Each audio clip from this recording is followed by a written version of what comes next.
Hello, everybody. It's Laurie White with Greater Providence Chamber of Commerce, back again with another edition of Chamber TV, edition number 171. So we are clocking them off very vigorously as we continue to provide meaningful content for our members, to learn from other members, and to stay abreast of all the issues facing business professionals today. So we're really happy that our guest is Brian Spero. And Brian is the president of the Beacon Mutual Insurance Company in Warwick, the state's major dominant workers' compensation insurer. And they've established a national reputation for business excellence. And it gives me great pleasure to say hello to Brian today. Hey, Brian, how you doing? Welcome. Great, Laurie. Thanks a lot for having me. I always enjoy doing these. Right. This is probably, I don't know, maybe is this your third or fourth? Mm-hmm.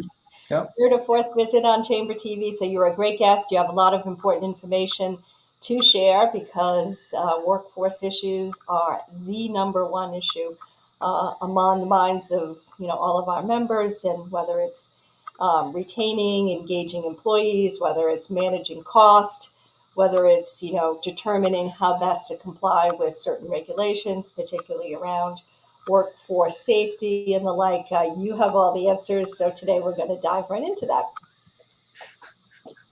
Well, I have some of the answers anyway. Okay, so anyway, let's start as we usually do, just for those folks who aren't 100% familiar with Beacon Mutual. Tell us a little bit about the company and your role. You've been there for 16, 17, 18 years, so you've seen a lot. Mm-hmm. So I think probably, as most of our guests know, Beacon is a workers' comp carrier. We are primarily within Rhode Island, but do write in Massachusetts and other states as well. We are actually celebrating this year our 30th anniversary, and we have a lot of things going on around that, including a safety grant program. We're actually in the middle of our employee charity week, where we've picked 5 organizations that we're sending teams out to work with them over the course of the week, including the Ronald McDonald House. We've had a couple of groups in here that we've actually done some work with, and so it's an exciting week from a charitable point of view. And so it is a bit of a year of celebration. Like you said, we do have ensure the predominance of the market here in Rhode Island for workers' compensation, and a majority of the employers. I would like to think that that's because of the great service that we give, the fact that we're local and we're here, responsive to the needs of our policyholders, and a cost-effective workers' comp carrier compared to any national carrier. So that's a quick summary of who we are. We are located in Warwick, Rhode Island, right near the airport. We've got about 165 employees, the majority of which are Rhode Islanders. So as we'd like to say, we're here in Rhode Island to serve Rhode Islanders. So Beacon pretty much is a turnaround success story. Back many years ago, I recall when we were all marching on the State House. So this was in the 1990s. Businesses were absolutely getting clobbered by really onerous workers' compensation premium expense. So from that point, Beacon was created to come in and be the carrier of last resort, if you will. But through that process, a whole bunch of laws were enacted that really reformed the workers' compensation system. And since then, you hear nary a word about workers' comp expense, because Beacon has come in and really filled an important need. So talk to us a little bit about, sort of the then and now, very quickly, as to, what Beacon has done essentially in the market. Sure. And, a little pride, I guess, in the fact that I am the CEO, but it's a real Rhode Island success story. Like you said, back in 1990, the NCCI, who sets or advises the state on the rates, was looking for over 100% increase in rates. all the competitive carriers have had moved out of the state except for one, and the state had to sue that carrier to keep them in the state. And so Beacon was formed out of that crisis. And 2 years later, in 1992, we wrote our first policy. Since that time, we really have stabilized the workers' compensation market in the state. And although we may have a majority of the premium in the state, there still is a healthy, competitive market in the state, which is a good thing. Obviously, we want all of the good business that we can get, but it's also good for the state that there's a competitive market and there are options out there. And in terms of the pricing, workers' compensation is one of the few insurances which over the last 5 or 6 years has actually on an overall basis been decreasing in costs for business. So you don't hear a lot about workers' compensation, and although it is a significant expense for especially high hazard businesses, generally speaking, the rates have been going down. I mean, the DBR's improved loss cost decreases of about over 50% in the last 6 years. So by and large, a lot of our policyholders are seeing their rates go down each and every year. A lot of that is driven by our claims operation. We've got a great claims operation that's very close to the constituencies. We're close to the injured worker. We're close to the plaintiff's counsel and the courts and the doctors. We do a good job of keeping the costs low.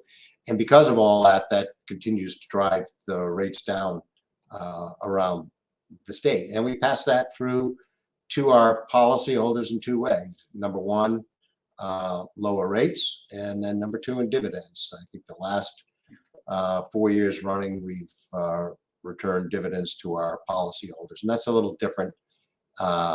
It's different than any other national workers' comp carrier, and it's certainly different than a lot of mutuals like Beacon. So fast forwarding to today, Brian, we had the opportunity to chat last week about the success of Beacon Mutual and a lot of what you've seen. And one point that you mentioned was that the workforce in the last few years has turned over about 30%. So that's a combination of, folks that have, culminated their career, but also the notion of, new people coming into the industry. And you talked about your workforce and the degree to which it's become you've become a place, an employer of choice.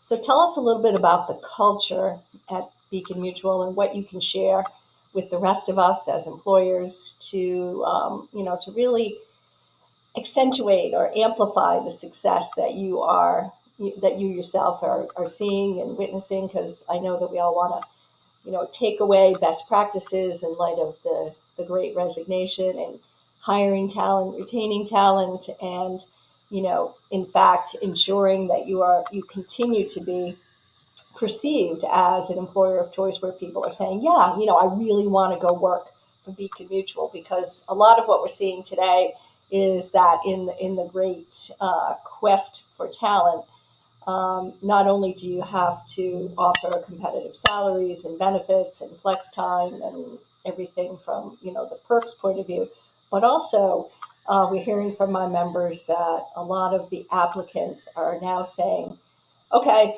sounds good, the package sounds good, but tell us about you and your business. Do I really want to work for you? Do you respect the environment? Do you respect your people? Do you respect the planet? What are you doing on ESG issues? So didn't mean to throw out a long, complicated question to you, but in essence, these are the things, the culture, and that's what that's what you're specializing in. So educate us a little bit.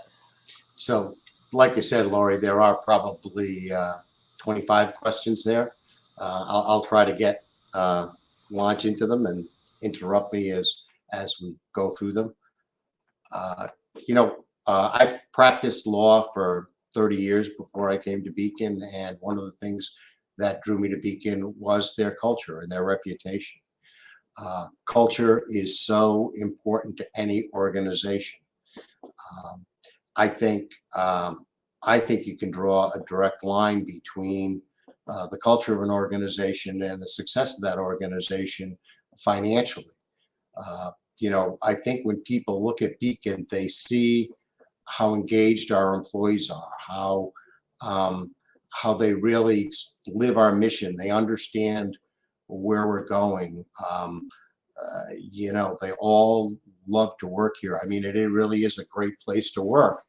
And so I think that translates into how we're perceived on the outside, um, by the injured workers, by our policyholders, and by the other constituents that can affect us. Judges, our friends in high places in politics. And so culture is important. In fact, when we started a new significant strategic planning effort about 4 years ago. So many businesses focus on the business plan part of strategic planning, and we made a decision that we were actually going to split it right down the middle, and half of it was going to be about culture, who we are, what we do, how we do it, and the other half was going to be about our business goals. And I think that's led to a lot of success on our part. We actually, in that effort, we engaged every single employee in the company. Now, again, we're a smaller company, 165 employees, but we were able to seek the input of every employee in small groups and then cascade it all up into both a business plan and a cultural plan. And I really do think that's stood the test of time. When you're, I think, you look at our company, I think in the ad, it says our average employee has been here 13 years. If you had gone back 3 years before the pandemic, that was probably even longer. But you talk about the great resignation. I don't think we really saw a great resignation, but we did see people that were, closer to retirement decide that now was the time to retire. And we did lose some institutional knowledge there, but every time that happens, we look at it as a real opportunity for us. And you use the figure 33%. In the last 3 years, we've actually replaced about 25% of our company, and that's great. I think it breathes a new vitality into the organization, brings new creativity to the organization. I think there are so many benefits to us, and you can look out on our workforce now, and you can see a younger, much more diverse workforce because of our efforts. And so when you're trying to attract new people coming in to our business, now you may look at the insurance industry as not the most exciting industry to be jumping into if you're somebody just coming out of college. But then, if you can get a peek inside our organization and you can look, like you said, at our D&I efforts and our efforts to be socially responsible, all of those things play very well with people coming into the business. So, I'm lucky to say that we haven't really had the same sorts of issues that we see other companies having with respect to retention of employees. And we've been very successful in hiring new employees in what is a very difficult environment. When you talk about culture, I think you're talking about a number of things. It's not just how people get along, but it's how we approach everything that we do. Sure, wages are important to people, especially right now with high inflation and a competitive job market. But we pride ourselves on the level of benefits that we give, which we believe are above the market. And I think that's important, believe it or not, to a younger group of people coming in. We pride ourselves on the other things that we offer, like financial training and retirement training, and not only wellness, but also, in terms of the gym and things like that, but also well-being.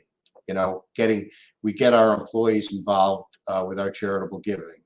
We had this year's part of our 30th anniversary celebration. We had every employee able to select one of 30 charities to make a $100 donation to through the foundation.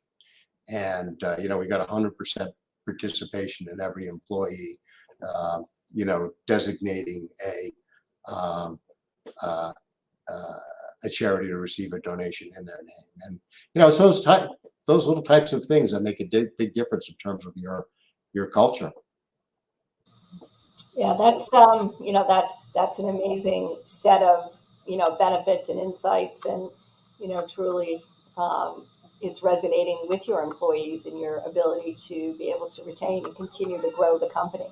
Mhm. I'm wondering, you talked about the a business plan and a cultural plan, and you talked essentially about the importance of having both. But let's just spend a minute or two, Brian, talking about how do you build a cultural plan? What is specifically a cultural plan at this point? Let me also mention that we are live on Twitter, we are live on Facebook, we are live on LinkedIn, and we invite your questions. So if you're listening and you have a question of Brian, you want to know more about any of the topics that we're discussing here, just drop them in the chat, and we can get your questions answered. But so tell us a little, Brian, about the cultural plan, and how do you get started?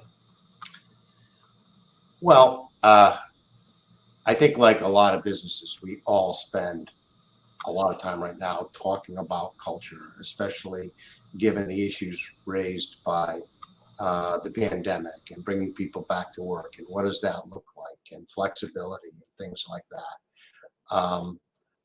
I think to build a good cultural plan, you have to step back with your employees and talk about what the vision for the organization is, what the mission for the organization is. Uh, Everybody in the company, um, all the employees and the management have to be aligned in what that vision is. And that starts tone at the top, but it also emanates from the base of the company. And so when we did our strategic planning, that's what we did. We started with everybody, and we built what our our vision was going to be, our mission, our values were. We display those values around the company in wall art. We we have a great recognition program where we recognize employees uh, for special efforts to achieve certain of those um, uh, values. We keep this in the forefront all of the time in pretty much everything we do. Like I said, we're all spending a lot of time right now trying to understand how best to preserve culture in the face of changes in the workforce, where it's most companies, uh, like a Beacon, are not 100% building based anymore. So once luckily at Beacon, we started with a great culture. So it was more about continuing that culture.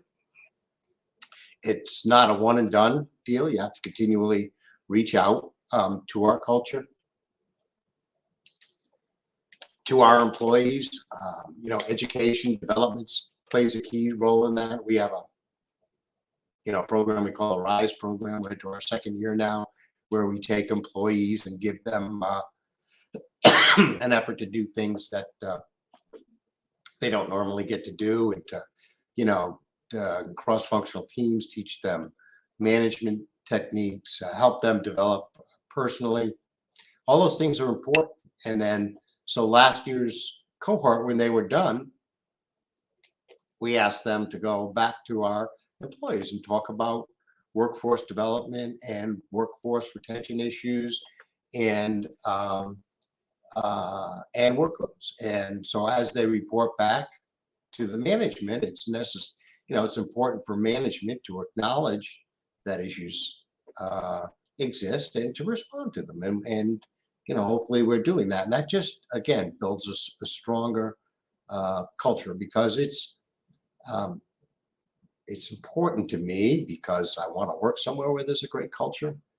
I do enjoy working here quite a bit, and I want to continue to do that.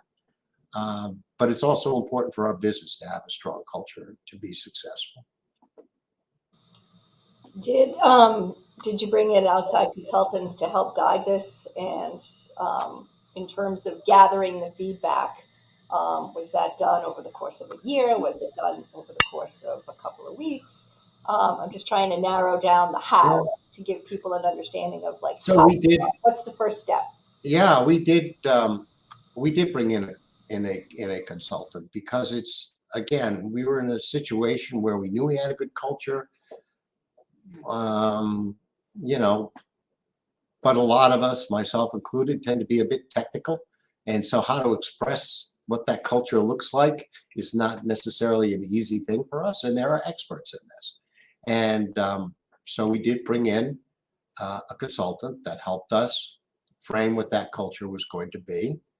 But like I said, it is not a one and done situation. It is something that has and continues to evolve. We structured teams, a vision and values team, a social activities team, a recognition team, all to work, uh, to build a good culture. And we continue to use that same consultant, because she's done a terrific job around our workforce development and training in our RISE program.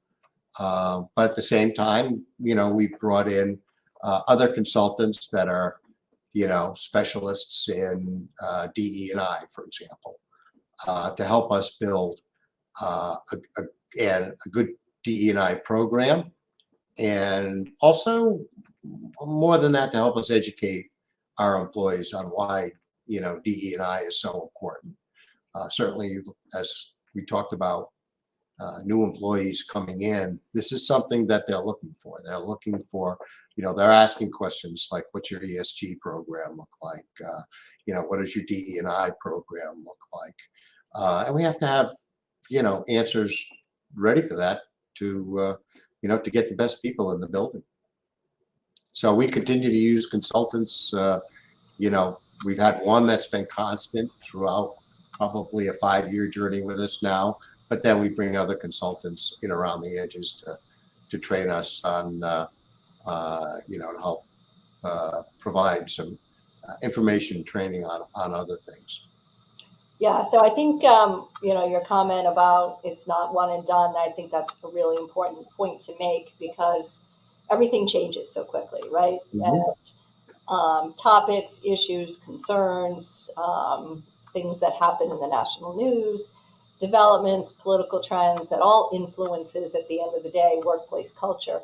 So it continues to be something that you need to stay on top of. You need to understand the nuances of, and you really need to be able to tap into what the workers are thinking, what they're feeling.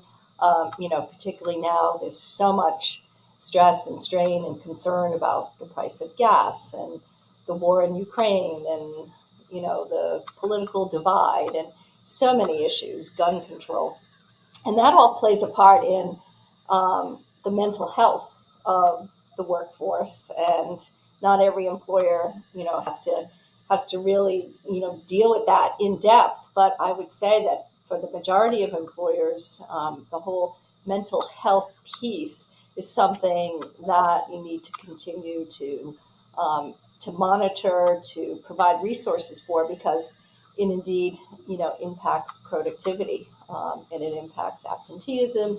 It impacts again, your culture. So let's talk a little bit about what you think employers should know about this whole notion of taking care of the whole self, if you will, the employee base, from a mental health perspective. Yeah, and again, I especially coming off, all of the issues you raised, the war, inflation is a huge issue for people. If you're driving into work now, all of a sudden it costs you twice as much to fill up your gas tank as it used to. Those are issues. The war, the war in the Ukraine is an issue.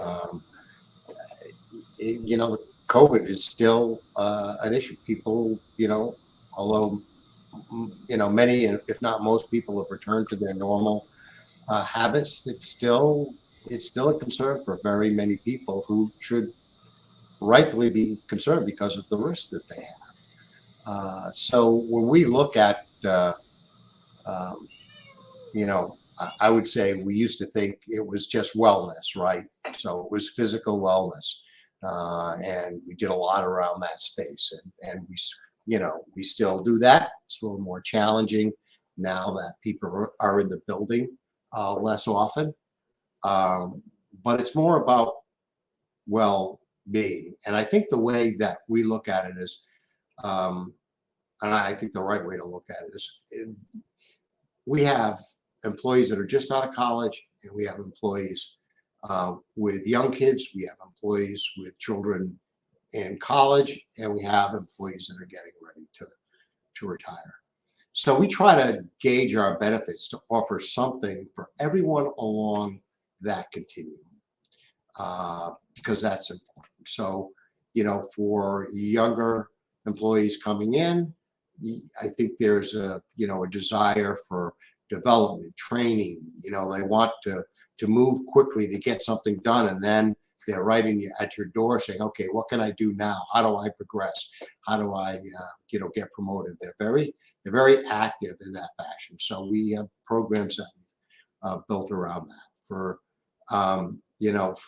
people with young children in school, and we've got I think it's about 45% of our employees have school-age children. It's necessary for us to do things for them. Give them the flexibility to be able to take care of their children. It's not an 8:30 to 4:45 job anymore. We're 5 days a week, and we have built in a lot of flexibility, which hopefully people are using. And then you get to people that are closer to retirement, and we do a lot with financial planning, retirement planning, to help them be more comfortable with a transition that may be coming. And over all of that is the mental health issue. And so I think you can't stress the importance of an EAP program. And we did see it, we track it. We don't know who's going to visit EAP or why. We offer EAP for our employees and any of their family. Over the course of the pandemic, I think there were lots of mental health issues with respect to just uncertainty, isolation, um, and as we come out of that, it's necessary to understand that and help people deal with those issues as they come back to the workplace. So, yeah, it's not just about wellness anymore. It's about well-being for your employees, really from when they're first employees through college age kids. We have some college support programs financially for our employees, and that we spread our benefits across the whole spectrum. And on top of all of that, lays hopefully a significant uh, EAP program. But then, Laurie, all of that also feeds right back into culture. Right? I think employees, if they believe in the vision and the values of the company, and they like what they're doing for a living, and they enjoy the people that they work with, then hopefully that leads to less stress than if you're in a situation where that might not be the case. Totally agree. And I think Businesses are called upon today to do so much more and to be responsible for so much more and to provide services that never had been provided in the past. All Mhm. of this has really come home, and a lot of employers are really grabbing the reins and saying, you know what, we need to expand what we traditionally have done and really look at everything a little bit different, whether it be around the environmental piece, whether it be around the workforce and the mental health of the their own workforce. So many things that society is now really demanding of business and rewarding those employers that do the right thing. You see You hear a lot of horror stories about, companies that basically said, "Hey, it's a job, right? A job is a job. Come back to work." That just doesn't work today. Um, they lose employees in droves to companies that are willing to be more flexible and more in tune with what their employees think and want. You're in a unique position, Brian, because not only do you lead a very substantial company with a lot of employees, but you have the benefit of, in the industry that you're in, being able to observe what other employers are doing and what they're Mhm. experiencing in their line of business, given the fact that you are a workers' compensation insurance carrier. So, with that as the background, let me ask you to offer some advice to members and other businesses about how they might go about setting a policy around workplace flexibility and hybrid work. So you mentioned, Beacon is not 100% building based, meaning, you know, Mhm. not 100% of the workforce in the building 100% of the time. But I know a lot of employers really struggle with, like, what is the right balance? Should it be Monday and Tuesday? Should it be 3 days a week? Should it be only if you have to come in? Should it be only if you have a project? Or so many different ways of organizing this, strategizing around it. But I don't think anybody really has a good answer, and it's still playing out. We're still really early into this. So I guess what I'm asking is, what would you suggest, or what have you seen? What have you seen in terms of putting together a program that does allow for some flexibility, but Mhm. also really works to retain the culture of the organization? So, Lori, I wish I had a dime for every time we had this conversation.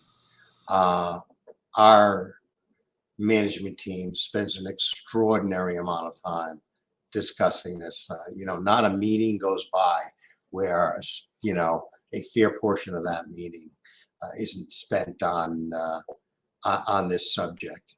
Uh, what I ask my employees is, or what I say to our employees is, you know, we're doing the best that we can. We think we've got it right, but we're at the beginning of this too. And we understand it gives stress to people. And I even look at my own situation. I mean, I could never have imagined um, uh, that I wouldn't be in the office every single day, uh, 5 days a week, sometimes on Saturdays or Sunday mornings when I was practicing law.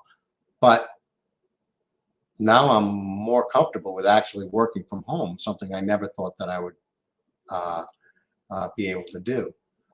I think, uh, yeah, I think the workforce really demands, appropriately so, that we be flexible. So for us, what does that mean? For us, we've decided we'd like people to be in the office a couple of days a week, and and then the remainder of the time they're working from home. We try to give employees flexibility in how they design that, whether they work longer hours, particular day, take a whole day off, or whether there are set days, um, and you know we just want to accommodate our employees. But what we have said to our employees, and I think, there are a lot of businesses like us, is there is a need for Beacon to have a presence in the building.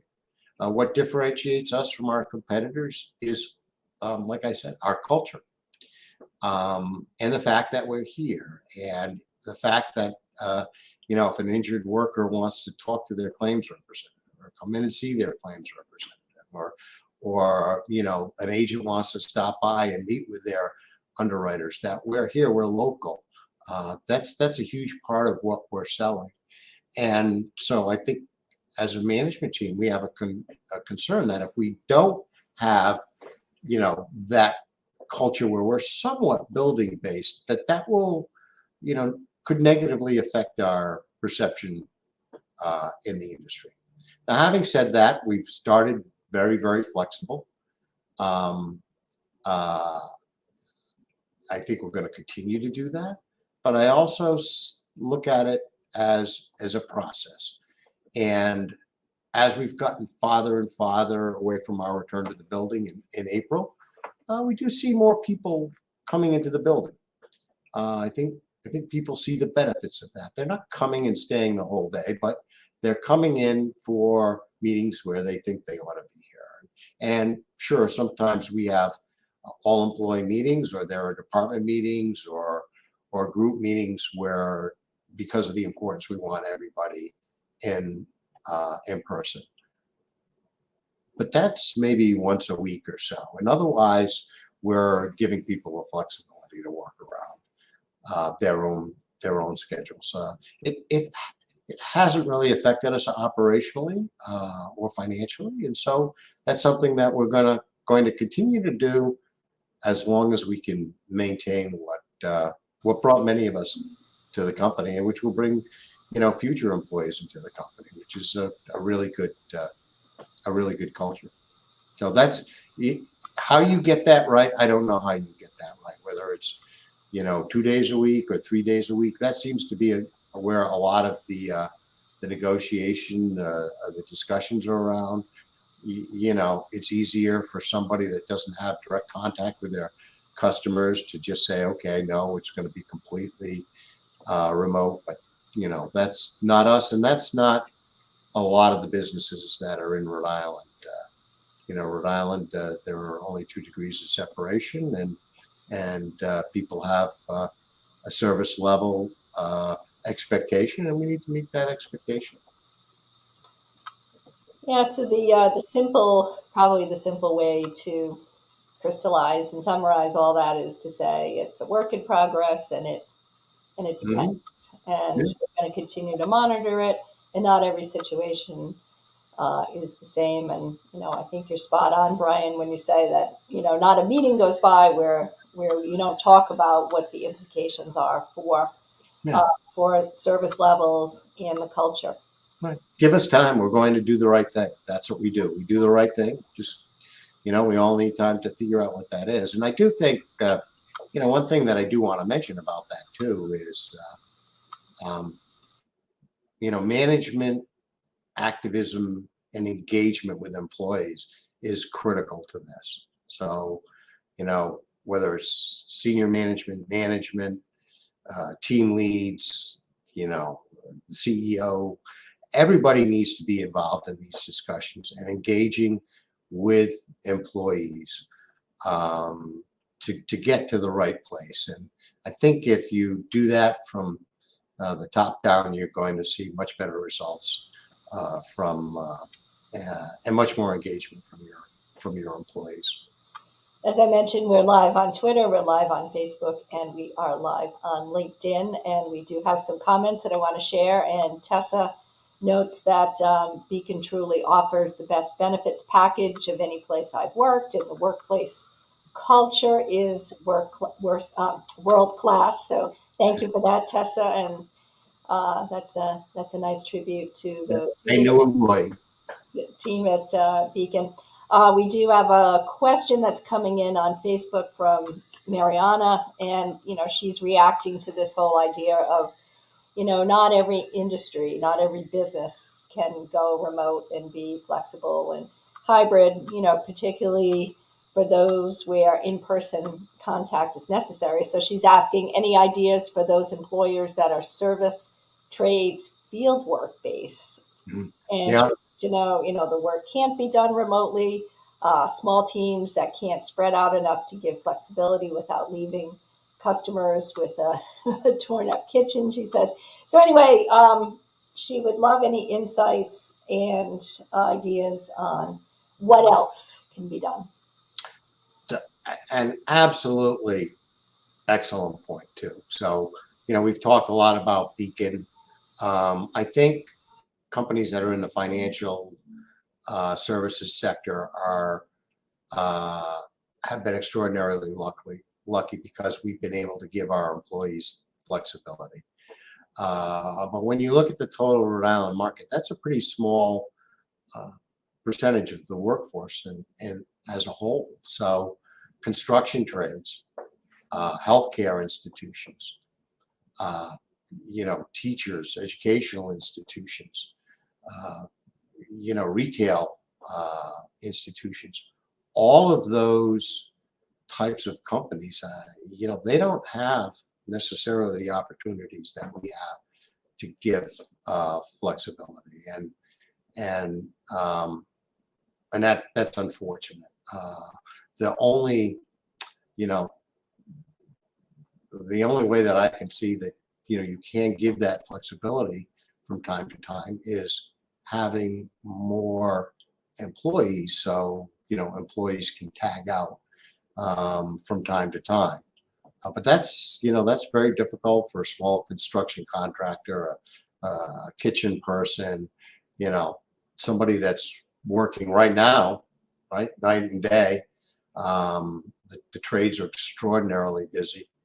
Um, it's tough to give employees the flexibility there, but there are other things you can do to than just flexibility to make sure you've got you know good culture, and that is, I think those things are like management engagement and benefits and social engagements and other cultural things that you can do to um, to make sure that your employees feel valued and um, respected and be uh, you know uh, engaged in what they do, even though they don't have the flexibility to say I'm working from home 2 days a week, because you can't do that if you're a house painter or a construction person. But Marianne, I was thinking, kudos to all those people, right, that worked so hard during the pandemic in particular. We think about essential workers like police and fire and hospital workers, but it's way beyond that, right? It's all of the retail people and the trades and construction trades. All of those people are really kept the state running um, for 2 years. Brian, maybe there's an opportunity to offer some ideas for Mariana around cross training. I don't know if that's at all possible, but in some industries, you may potentially be able to cross train employees on to take on roles that are 100% customer facing and those that might be hybrid. So there might be an opportunity to to Mhm. trade off on different tasks or roles and assignments. What do you think of that, Brian? Yeah, I think that's a great idea. I think those are all excellent ideas. Not something that I have a lot of experience in, so tough to offer a really good perspective on that. Um, but again, I do a lot of it. I come back to it's really all about management engagement. That can make such a difference. We only have a couple of minutes left, Brian, but this conversation has been fabulous. Really learned a lot, as we always do from you. One thought did occur to me: what are you seeing in terms of claims for a workforce here in Rhode Island that's distributed, working from home? Has that done anything to mitigate injury, or does it flip the other way where people are breaking their leg because they're falling down the stairs at home, or they're Yeah. stubbing their toe because they're wearing slippers. Or I've read a couple of articles that orthopedic surgeons are saying that they're seeing an uptick in, small leg-based injuries due to, people being clumsy at home. Right. So in terms of claims overall, obviously, for the 2 years, mostly everybody was remote. Uh, there was a significant drop in claims. Most within the workers' comp industry are seeing those claims normalized now.